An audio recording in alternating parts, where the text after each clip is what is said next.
नमस्कार दोस्तों।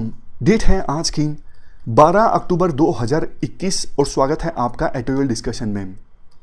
आज 4 इश्यूज हम डिस्कस करेंगे, 2 हिंदू के और 2 इंडियन एक्सप्रेस के। देखो, ये जो आर्टिकल है ना यहाँ पे, ये इंडिया चाइना से संबंधित है। देखो, ये जो इश्यूज होते हैं ना, जो इवॉल्विंग होते हैं, इवॉल्विंग मतलब लगातार इशू खींचे जा रहे हैं। जैसे एग्जाम्पल के तौर पे कोविड-19 था, लगातार खींचा जा रहा था, डेली बेसिस पे ऑलमोस्ट आर्टिकल आता था। उसी प्रकार से इंडिया चाइना भी ये इशू खींचा जा रहा है। तो इन इश्यूज में ना बिल्कुल बोल बाय बोल कमेंट्री जरूरत नहीं होती कि आज क्या हुआ, कल क्या हुआ, परसों क्या हुआ, नहीं। क्योंकि आपको पता है क्वेश्चन आएगा तो इंडिया चाइना से संबंधित एक आएगा, मैक्सिमम 2 आ सकते हैं। तो ये डेली बेसिस पे आंखों देखा हाल डिस्कस करना, ये हमारे एग्जाम पर्सपेक्टिव से बिल्कुल भी इंपॉर्टेंट नहीं है, आप भी छोड़ सकते हो। डाइवर्सिटी जरूरी है, एक इशू पर ज़्यादा ध्यान देने के बजाय डाइवर्सिटी जरूरी है, अलग अलग इश्यूज का आपको पता होना चाहिए। और द हिंदू ना सारे इश्यूज को कवर नहीं करता, मतलब कुछ इश्यूज द हिंदू छोड़ देता है। जैसे इंडियन एक्सप्रेस का आज एक इशू हम डिस्कस करेंगे जिससे संबंधित आपको क्वेश्चन भी अटेम्प्ट करना है कि कुछ जो कैडर पोस्ट हैं वो सर्टेन सिविल सर्विसेज के लिए रिजर्व होती हैं, कितना फायदा कितना नुकसान होता है इसका। डोंट वरी, डिस्कस करेंगे ये आर्टिकल हम, तब ये क्वेश्चन आप आसानी से अटेम्प्ट कर पाओगे।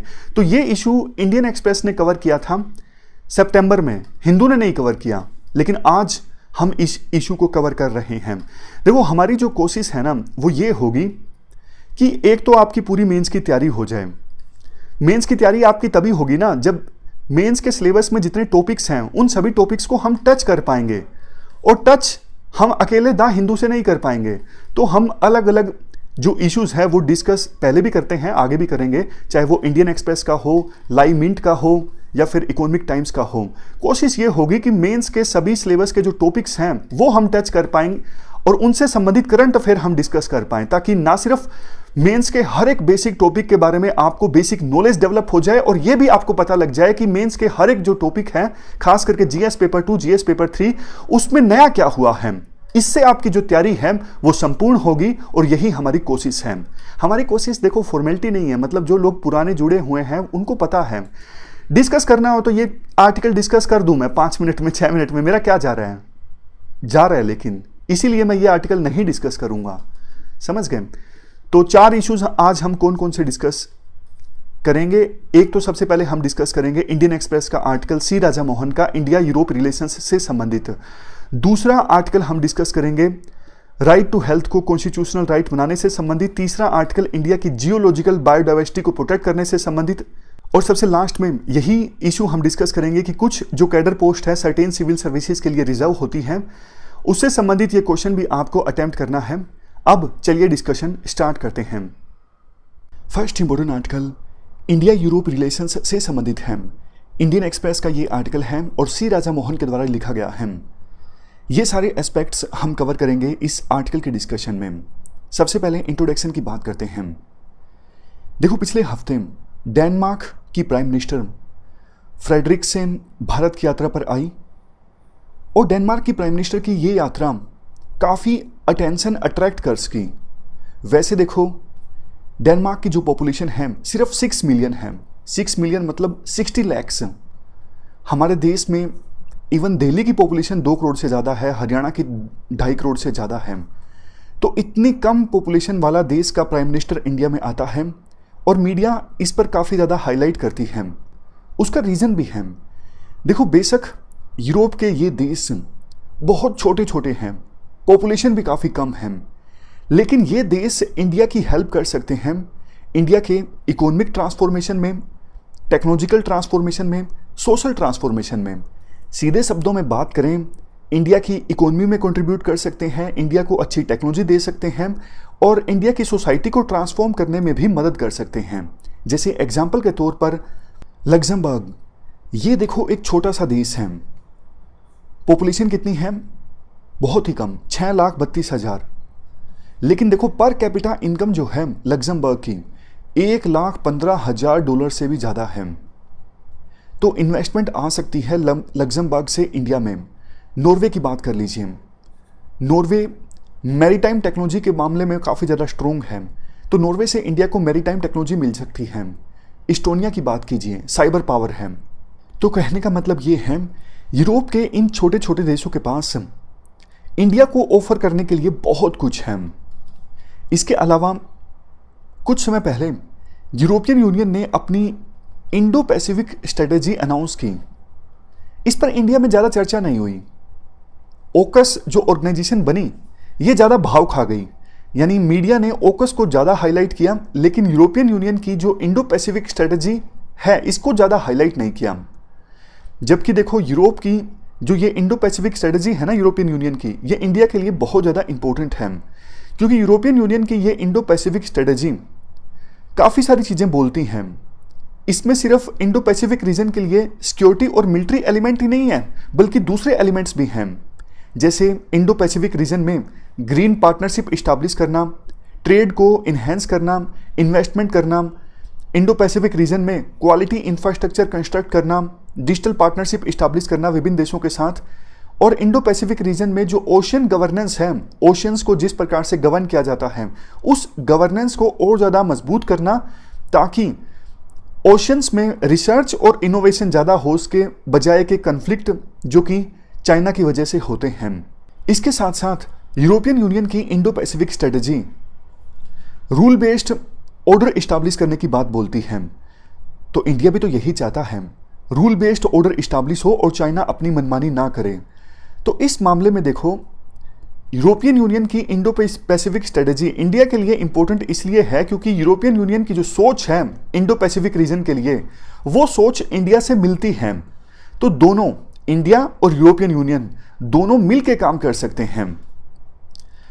तो इस प्रकार से हमने इंपॉर्टेंस तो समझ ली यूरोपियन यूनियन की इंडिया के लिए। अब टाइमलाइन समझते हैं कि पास्ट में इंडिया और यूरोप के रिलेशंस कैसे रहे हैं, इंडिया ने यूरोप पर कितना फोकस किया है। देखो, ब्रिटिशर्स ने इंडिया को अपनी कॉलोनी बना के रखा 200 साल तक। 20वीं शताब्दी में, यानी पिछली शताब्दी के मिडल में, इंडिया को समझ में आ गई थी यूरोप की इंपॉर्टेंस। तो ना सिर्फ नेशनलिस्ट मतलब हमारे फ्रीडम फाइटर्स जो आज़ादी की लड़ाई लड़ रहे थे, उन्होंने विभिन्न यूरोपियन कंट्रीज़ के साथ रिलेशंस बनाने स्टार्ट किए, बल्कि जो प्रिंसली स्टेट्स के प्रिंसेस थे, राजा महाराजा, जो ब्रिटिश ईरा में देश के अलग अलग प्रिंसली स्टेट्स पर रूल कर रहे थे, उन्होंने भी यूरोप के अलग अलग देशों के साथ में अच्छे रिलेशंस कल्टीवेट करने स्टार्ट किए, कोशिश की आप कह सकते हो। लेकिन देखो, इसके बाद जब देश आज़ाद हो गया 1947 में, उसके बाद इंडियन लीडर्स को ये लगा यूरोप के जो वेस्टर्न कंट्रीज़ हैं, ये देखो ये यूरोप का मैप है, वेस्ट में जो कंट्रीज़ आते हैं ना, ये तो यूएसए के साथ हैं, और ईस्ट में जो कंट्रीज़ आते हैं ये यूएसएसआर के साथ में है। तो वेस्ट में जो कंट्रीज आते हैं उनके साथ इंडिया के रिलेशंस इंप्रूव नहीं हो सकते, क्योंकि उस समय कोल्ड वॉर के दौरान इंडिया के रिलेशंस यूएसए के साथ कुछ खास थे नहीं, यूएसएसआर के साथ अच्छे थे। तो इंडिया ने वेस्ट यूरोपियन कंट्रीज को तो छोड़ ही दिया ये सोच के कि इनके साथ इंडिया के रिलेशंस फिलहाल अच्छे नहीं होंगे, और जो ईस्ट यूरोपियन कंट्रीज थे उनको इंडिया ने ग्रांटेड ले लिया। ग्रांटेड मतलब इंडिया को लगा कि हमारे रिलेशंस यूएसएसआर के साथ अच्छे हैं, तो इंडिविजुअली इन ईस्ट यूरोपियन कंट्रीज पर क्या ही फोकस करना। तो इसलिए कोल्ड वॉर के दौरान इंडिया ने देखो यूरोप पर ज़्यादा फोकस नहीं किया। इसके बाद 1990-91 में यूएसएसआर का डिसइंटीग्रेशन हो गया। तो यूएसएसआर के ऊपर इंडिया काफ़ी डिपेंड करता था। तो यूएसएसआर के डिसइंटीग्रेशन के बाद इंडिया को आवश्यकता महसूस हुई कि अब देखो, चूंकि यूएसएसआर का सबसे बड़ा टुकड़ा है रशिया के साथ भी उतने ही अच्छे रिलेशंस मेंटेन किए जाएं। इंडिया को यह भी लगा 1991 के बाद कि अब तो देखो यूएसए के साथ भी रिलेशंस नॉर्मल करने चाहिए, चाइना के साथ भी इंप्रूव करने चाहिए। तो उस समय इंडिया काफ़ी बिजी था 1990 के बाद। तो उस समय भी इंडिया ने यूरोप को इग्नोर कर दिया, यूरोप के साथ ज़्यादा अच्छे रिलेशंस इस्टेब्लिश करने की कोशिश इंडिया ने नहीं की। बट अब इंडिया को ये रियलाइज़ हुआ है कि यूरोप के साथ अच्छे रिलेशंस इस्टेब्लिश करने की ज़रूरत है। ये देखो पता लगता है हमारे विदेश मंत्री एस जयशंकर के द्वारा दी गई हाल ही में एक स्टेटमेंट से। उन्होंने स्टेटमेंट दी, इंडिया की स्ट्रेटजी ये है, एंगेज अमेरिका से एंगेज करना, चाइना को मैनेज करना, यूरोप को कल्टीवेट करना, रशिया को रीएश्योर करना, और जापान को गेम में लाना। अब आपके मन में आया होगा, यूरोप को कल्टीवेट करने का क्या मतलब है? यूरोप को कल्टीवेट करने का मतलब देखो यही है, जितना फोकस इंडिया को यूरोप पर पहले करना चाहिए था उतना इंडिया नहीं कर पाया है। तो कल्टीवेट यूरोप मतलब स्ट्रॉन्ग रिलेशनशिप मेंटेन करना यूरोपियन यूनियन के साथ में, और यूरोपियन यूनियन के 27 मेंबर्स के साथ में, चाहे वो छोटे हों बड़े हों। और वैसे देखो, यूरोपियन यूनियन तो हमेशा से इंडिया के साथ अच्छे रिलेशंस मेंटेन करना चाहता है। यूरोपियन यूनियन ने 2018 में इंडिया के लिए एक स्ट्रेटेजी आउटलाइन की, जिसमें यूरोपियन यूनियन ने कहा कि 4 एरियाज में इंडिया के साथ कोऑपरेशन का बहुत ज़्यादा स्कोप है।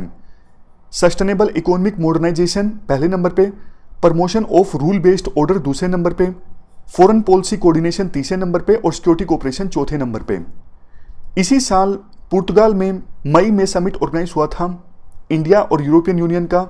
दोनों राजी हो गए थे फ्री ट्रेड एग्रीमेंट किसी प्रकार का अभी तक जो नहीं साइन हो सका है, नेगोशिएशंस चल रही हैं काफ़ी समय से, जल्द से जल्द इस पर बातचीत आगे बढ़ाई जाए और किसी न किसी प्रकार का free trade agreement European union और इंडिया आपस में साइन करें।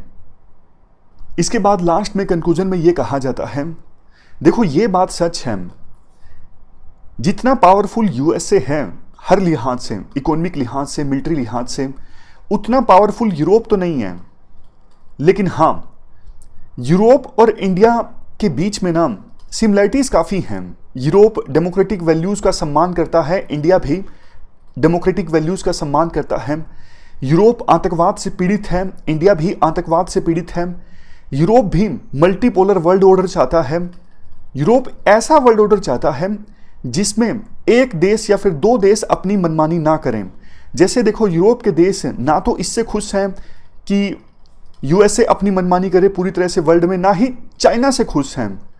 तो यूरोप ये चाहता है कि इक्वल पावर्स होनी चाहिए वर्ल्ड में, ताकि एक बैलेंस इस्टाब्लिश रहे। इंडिया भी यही चाहता है, मल्टीपोलर वर्ल्ड ऑर्डर होना चाहिए। तो यहाँ पर भी दोनों की जो सोच है वो मिलती है। तो इस प्रकार से हमने इंडिया यूरोपियन रिलेशंस से संबंधित आर्टिकल डिस्कस किया सी राजा मोहन का। चलते हैं आगे। अगला जो आर्टिकल है वो राइट टू हेल्थ से संबंधित है। हम इस आर्टिकल को डिस्कस करना स्टार्ट करें उससे पहले आप एक सिंपल क्वेश्चन का आंसर दीजिए। संविधान का आर्टिकल 21A क्या है? सिंपल क्वेश्चन है, आप आंसर दे दोगे। संविधान का आर्टिकल 21A कहता है, स्टेट उन सभी बच्चों को जिनकी एज 6 से 14 साल के बीच में है उनको free and compulsory education provide करेगा। देखो, ये जो अमेंडमेंट आई थी ना, ये 2002 में आई थी। 2002 से पहले ये 21A आर्टिकल नहीं हुआ करता था। तो संविधान के इस आर्टिकल पर एक्ट करते हुए 2009 में सरकार राइट टू एजुकेशन एक्ट लेके आई, 6 से 14 साल तक के बच्चों को free and compulsory education provide करने के लिए, क्योंकि ये जरूरी हो गया था, सरकार की ऑब्लिगेशन बन गया था 2002 की अमेंडमेंट आने के बाद। वैसे देखो, सुप्रीम कोर्ट ने अपनी एक जजमेंट में कहा था कि राइट टू हेल्थ जो है, अरे मिटाने के लिए, राइट टू हेल्थ जो है वो राइट टू लाइफ के अंतर्गत आता है। आर्टिकल 21 का जो राइट टू लाइफ है ना, उसके अंतर्गत आता है राइट टू हेल्थ। ये सुप्रीम कोर्ट ने अपनी एक जजमेंट में बोला था। इस बार देखो क्वेश्चन आया राइट टू प्राइवेसी से संबंधित, कभी ना कभी राइट टू हेल्थ से संबंधित भी क्वेश्चन यूपीएससी पूछ सकती है।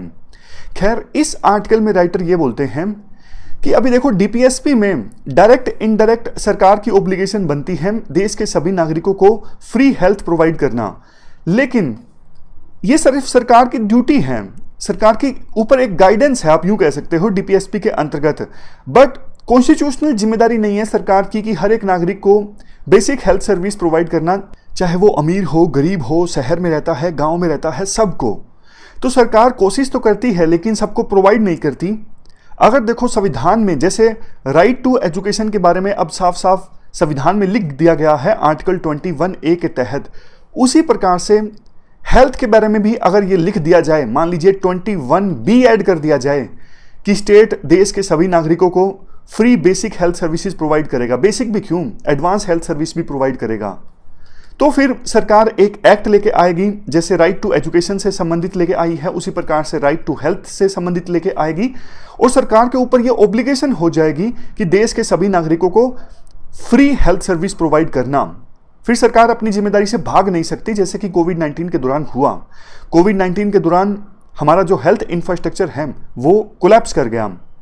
तो ऐसी सिचुएशन फ्यूचर में ना आए, उससे पहले ही हमें हमारे संविधान को अमेंड कर देना चाहिए और राइट टू हेल्थ को एक फंडामेंटल राइट डिक्लेयर कर देना चाहिए। फंडामेंटल राइट अगर डिक्लेयर कर दिया तो देखो फिर सरकार किसी को भी हेल्थ सर्विस प्रोवाइड करने से मना नहीं कर सकती। अगर सरकार मना करेगी तो ये फंडामेंटल राइट का वायलेशन हो जाएगा। वो पर्सन सीधा हाई कोर्ट में जा सकता है और सुप्रीम कोर्ट में भी जा सकता है आर्टिकल 32 के तहत। तो मेन तो देखो यही इशू है। राइटर बोलते हैं राइट टू हेल्थ को फंडामेंटल राइट करार दे दो, और इसके बाद राइटर ना बताते हैं फार्मर्स को कैसे फायदा होगा। राइटर बताते हैं कि देखो फार्मर्स अनाज पैदा करते हैं और अनाज जरूरी है जीने के लिए, तो मतलब हमारे राइट टू लाइफ को रियलाइज करने के लिए फार्मर काम करते हैं। लेकिन फार्मर्स का राइट टू लाइफ का क्या, वो अनऑर्गेनाइज सेक्टर में रह के काम करते हैं, उनको कोई इंश्योरेंस बेनिफिट नहीं मिलता, हेल्थ इंश्योरेंस उसका कुछ नहीं होता उनका। तो जब फार्मर्स की फैमिली में कोई भी बीमार हो जाता है तो उनके ऊपर जैसे दुखों का पहाड़ टूट पड़ता है, उनको कर्ज लेना पड़ता है, वो कर्ज के बोझ तले दब जाते हैं, कर्ज के विशियस साइकिल में फंस जाते हैं। तो फार्मर्स के लिए राइट टू हेल्थ जो है वो बहुत ज़्यादा ज़रूरी है। उसी प्रकार से फिर अनऑर्गेनाइज सेक्टर के वर्कर्स की बात की जाती है कि वो भी, उन्हें भी हेल्थ इंश्योरेंस नहीं अवेल हो पाता। वुमेन की बात की जाती है कि पैट्रियार्कल हमारा समाज है, तो महिलाएं चाहकर भी बहुत सारी हेल्थ सर्विसेज प्रोवाइड नहीं कर पाती, हॉस्पिटल नहीं जा पाती अपनी मर्जी से। तो क्योंकि कई बार पैट्रियार्कल समाज होने के कारण परिवार के लोग ये सोचते हैं कि महिलाओं की जो हेल्थ है वो ज़्यादा इंपॉर्टेंट नहीं है। लेकिन हेल्थ सर्विस अगर फ्री होगी तो महिलाएं भी हॉस्पिटल्स में जाके हेल्थ सर्विस अवेल कर सकेंगी। चिल्ड्रंस की बात की जाती है, बहुत सारे बच्चे खास करके गरीब परिवारों के ऐसे हैं जिनका बचपन ही देखो ईंट भट्टों पर गुजरता है। बचपन से वो काम करना स्टार्ट कर देते हैं परिवार की गरीबी के कारण। तो ईंट भट्टों पर अगर बच्चे काम करेंगे, कंस्ट्रक्शन साइट्स पर अगर बच्चे पलेंगे, तो देखो उनका हेल्थ चेकअप आप करवाओगे ना, बहुत सारी बीमारियां इन बेचारे बच्चों में मिलेंगी। किसी को टीबी मिलेगा, किसी को दूसरी बीमारियां मिलेंगी। तो ऐसे बच्चों के पास पैसे कहाँ से होंगे? ऐसे बच्चों के परिवार कैसे बच्चों का इलाज करवा सकेंगे जब तक कि हेल्थ सर्विस पूरी तरह से फ्री नहीं होगी, हेल्थ एक फंडामेंटल राइट नहीं होगा। तो अलग अलग कैटेगरीज की सहायता से राइटर ये बताने की कोशिश करते हैं क्यों राइट टू हेल्थ को फंडामेंटल राइट करार देना जरूरी है, क्यों राइट टू हेल्थ को कॉन्स्टिट्यूशनल राइट बनाना जरूरी है। कंक्लूजन में ये कहा जाता है, देखो जब से RTE आया है ना 2009 में, राइट टू एजुकेशन एक्ट, तब से आपने एक चीज नोटिस की होगी, जो ग्रोस इनरोलमेंट रेशो है बच्चों का स्कूल्स में बहुत ज्यादा इंक्रीज हो गया है।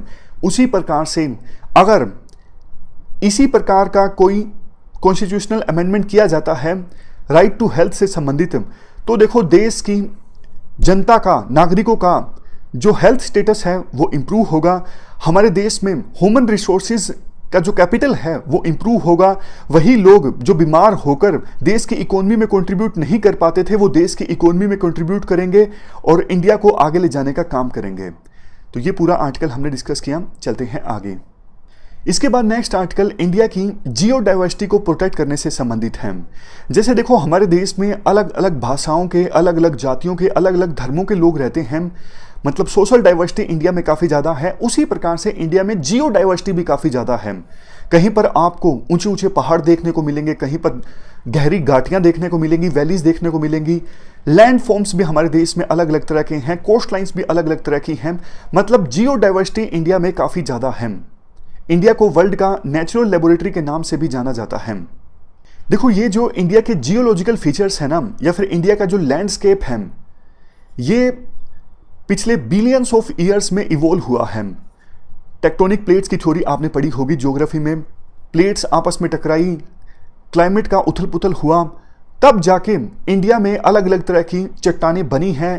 इंडिया में अलग अलग तरह का टेरेन देखने को मिलता है। तो ये सब जो लैंडस्केप है ना इंडिया में, ये सब जो इंडिया में अलग अलग तरह के जियोलॉजिकल फीचर्स हैं, ये देश की हेरिटेज का हिस्सा है।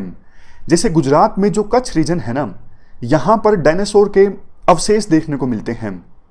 ये जुरासिक पार्क का इंडिया का वर्जन है। इंडिया के तमिलनाडु में जो तिरुचिरापल्ली जगह है, ये देखो पास्ट में मीसोजोइक ओशन था। तो 60 मिलियन ईयर्स पहले के यानी क्रिटेशियस ईरा के मेराइन फॉसिल्स यहां पर देखने को मिलते हैं। ऑलमोस्ट 6 करोड़ साल पहले के मछलियों के, दूसरे मेरीन जो एनिमल्स हैं, उनके अवशेष अभी भी यहां पर तमिलनाडु के तिरुचिरापल्ली साइट पर देखने को मिलते हैं। देखो ये जो जियोलॉजिकल साइट्स हैं ना, जियो हेरिटेज साइट्स हैं हमारे देश में, तिरुचिरापल्ली की हमने बात की, गुजरात के कच्छ रीजन की हमने बात की, ये एजुकेशनल स्पेस भी हैं जहां स्टूडेंट्स जाके या फिर दूसरे लोग जाके जियोलॉजिकल लिटरेसी हासिल कर सकते हैं। हमारे देश में देखो जो दूसरे साइंस के सब्जेक्ट्स हैं ना, फिजिक्स, बायोलॉजी, केमिस्ट्री, इन पर तो काफी फोकस किया जाता है, लेकिन इस प्रकार की इन्वायरमेंटल साइंस या फिर जियोलॉजिकल साइंस पर कम फोकस किया जाता है। इसका रीजन ये है, सरकार का इंटरेस्ट कम है जियोलॉजिकल साइट्स में और जियोलॉजिकल साइट्स के बारे में अवेयरनेस फैलाने में और इनको प्रोटेक्ट करने में। यूनेस्को देखो फिर भी कुछ कुछ कर रही है इस प्रकार की जियोलॉजिकल साइट्स को प्रोटेक्ट करने के लिए। सबसे पहले यूनेस्को स्पॉन्सर्ड एक इवेंट ऑर्गेनाइज हुई 1991 में, first international symposium on the conservation of our geological heritage. इसमें फ्रांस में अलग अलग देशों के जो डेलीगेट्स हैं वो असेंबल हुए थे और उन्होंने बोला अर्थ और अर्थ पर रहने वाले जो लोग हैं वो कॉमन हेरिटेज को शेयर करते हैं और इस कॉमन हेरिटेज को प्रोटेक्ट करना ना सिर्फ गवर्नमेंट्स की बल्कि हमारी भी जिम्मेदारी है। हम कस्टोडियन हैं इन जियोलॉजिकल हेरिटेज साइट्स के। तो इस डिक्लेरेशन के बाद जियो पार्क्स इस्टेब्लिश हुए। जियो पार्क्स जहां पर देखो यूनिक जियोलॉजिकल फीचर्स हैं उन्हें डिक्लेयर किया जाता है। अगर किसी जगह को जियोलॉजिकल पार्क डिक्लेयर किया जाता है तो वहां पे जियो टूरिज्म प्रमोट होता है। लेट 1990s में यूनेस्को ने एक प्रोग्राम भी लॉन्च किया global network of Jio heritage sites को प्रमोट करने के लिए। इसके बाद यूनेस्को ने गाइडलाइंस जारी की कैसे नेशनल जियो पार्क्स को डेवलप किया जा सकता है। आज के समय में देखो पूरे वर्ल्ड में 169 ग्लोबल जियो पार्क्स हैं 44 देशों में। और एक क्वेश्चन मैं आपसे पूछता हूं, अब इंडिया में कितने जियोलॉजिकल पार्क हैं? 0। इंडिया में कोई जियो पार्क नहीं है। यही तो दिक्कत है जो राइटर बोलते हैं।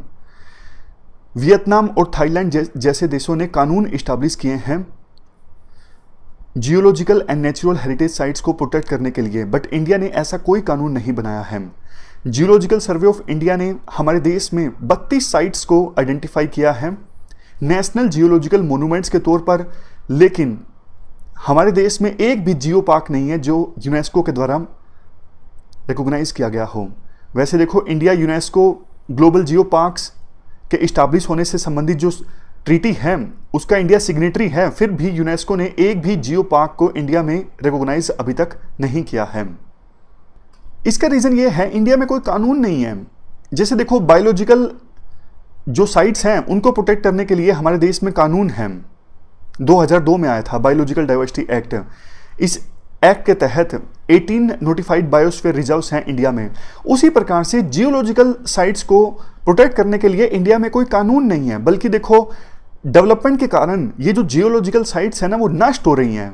एग्जाम्पल दिया जाता है, अंजर एक जगह है गुजरात के कच्छ डिस्ट्रिक्ट में, यहाँ पे देखो इरिडियम की कॉन्सेंट्रेशन काफ़ी ज़्यादा है, जो एक प्रकार से सबूत है कि ऑलमोस्ट 65 मिलियन ईयर्स पहले कोई बहुत बड़ा मीटियोराइटिक इंपैक्ट हुआ था, यानी मीटियोराइट अर्थ से टकराया था, जो एक मेजर रीजन बना अर्थ पर डायनासोर्स के लुप्त होने में। लेकिन यहां पर रेल ट्रैक बिछाया जा रहा है, रेल ट्रैक बिछाया जाएगा तो ये तो जियोलॉजिकल साइट है, नष्ट ही हो जाएगी ना। तो प्रोटेक्ट करने के बजाय डेवलपमेंट के कारण ये जो साइट्स हैं अब धीरे धीरे नष्ट हो रही हैं। तो इसलिए कानून बनाने की आवश्यकता है इन जियोलॉजिकल साइट्स को प्रोटेक्ट करने के लिए। ये पूरा आर्टिकल हमने डिस्कस किया, चलते हैं आगे। इसके बाद लास्ट में एक छोटा सा आर्टिकल है। वैसे देखो सितंबर में ये आर्टिकल आया था इंडियन एक्सप्रेस का, जो कुछ कैडर पोस्ट हैं सर्टेन सिविल सर्विसेज के लिए रिजर्व करके रखी जाती हैं, उससे संबंधित ये आर्टिकल है। हिंदू ने कवर नहीं किया इसलिए हम इसे कवर कर रहे हैं। मेंस के लिए इंपॉर्टेंट है, क्वेश्चन पूछा जा सकता है। देखो आपने देखा होगा जैसे प्रिंसिपल सेक्रेटरी की पोस्ट है वो उस पर सिर्फ आईएएस लगते हैं, आईपीएस आईआरएस प्रिंसिपल सेक्रेटरी की पोस्ट पर काम नहीं कर सकते, ऐसे डीओपीटी के आदेश हैं। हरियाणा गवर्नमेंट ने हाल ही में ना प्रिंसिपल सेक्रेटरी की पोस्ट पर, ट्रांसपोर्ट प्रिंसिपल सेक्रेटरी की पोस्ट पर एक आईपीएस को नियुक्त कर दिया था। उसके बाद बवाल हुआ, डीओपीटी ने और दूसरे आईएएस ऑफिसर्स ने इस पर ऑब्जेक्शन उठाया कि आप प्रिंसिपल सेक्रेटरी ट्रांसपोर्ट डिपार्टमेंट की जो पोस्ट है इस पर एक आईपीएस को कैसे नियुक्त कर सकते हो। तो उसी से संबंधित ये आर्टिकल है। इस सिस्टम के ड्रॉबैक्स क्या क्या हैं, जैसे देखो डीजीपी जो हैं वो सिर्फ आईपीएस हो सकते हैं, आईएएस नहीं हो सकते। और उसी प्रकार से जो हमने अभी देखा कि कुछ जो पोस्ट हैं, जैसे जो चीफ सेक्रेटरी की पोस्ट है, कैबिनेट सेक्रेटरी की पोस्ट है, इस पर आईएएस ही हो सकते हैं, दूसरे सर्विसेज के ऑफिसर्स नहीं हो सकते। तो इसके नुकसान क्या हैं इस सिस्टम के? कई बार देखो ऐसा हो जाता है, जैसे आपको किसी ऑफिसर को प्रिंसिपल सेक्रेटरी बनाना है बट आपके पास अच्छे आईएएस ऑफिसर्स नहीं मिल रहे हैं आपको उस लेवल के, तो फिर आप चाहो तो आईपीएस ऑफिसर, अच्छे आईआरएस ऑफिसर हैं वो भी तो नियुक्त कर सकते हो ना। लेकिन इस सिस्टम के कारण आपको सिर्फ आईएएस ही अपॉइंट करना पड़ेगा उस पोस्ट पे, और किसी को आप अपॉइंट नहीं कर सकते। तो कई बार आपको खराब डिसीजंस लेने पड़ते हैं। जितना अवेलेबल आपके पास आईएएस ऑफिसर्स हैं, बेशक वो सारे एफिशिएंट ना हो, लेकिन उसी में से किसी को आपको चूज करना पड़ेगा। दूसरा ड्रॉबैक ये है, अब देखो जैसे 2020 का रिजल्ट आया, अब किसी के 10 नंबर ज्यादा हैं, किसी के कम हैं, इसके आधार पर मेरिट तय होती है।